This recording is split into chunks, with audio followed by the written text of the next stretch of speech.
gens facilement associent, par exemple, quelqu'un qui réprimande son chien parce qu'il a fait une bêtise à de la maltraitance. Ça ne veut pas forcément dire que l'animal est maltraité. Mais après ça, il y a aussi le coup de oh là là, j'entends le chien aboyer toute la journée, il est tout seul, c'est terrible.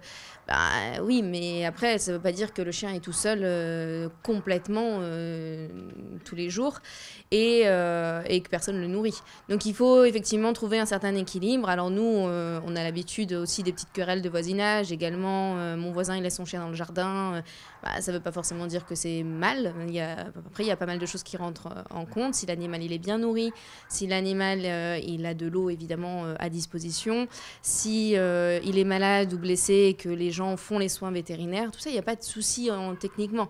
Alors voilà, c'est pour ça qu'il faut que chacun évalue bien s'il y a danger vraiment pour l'animal. On a environ 4 à 500 déclarations chaque année de maltraitance ou de soupçons de maltraitance. Maintenant, on récupère, je dirais, peut-être 200 animaux dans l'année qui vraiment faisaient, dans un vrai cas de figure de maltraitance. Après ça, il y a des choses parfois qu'on ne sait pas. C'est pas forcément une intervention avec les forces de l'ordre. Parfois, ce qu'il arrive, c'est que dans le cadre de la fourrière, on soit appelé parce que des gens ont repéré un animal mal en point dans un parc.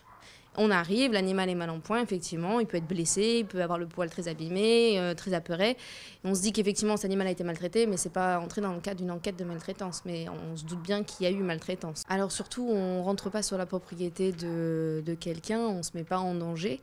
Le mieux, c'est quand même de contacter en premier lieu les forces de l'ordre, donc la gendarmerie, la préfecture ou bien la police, et de signaler le cas en expliquant au maximum ce que l'on a vu, ce que l'on sait et ce qui se passe.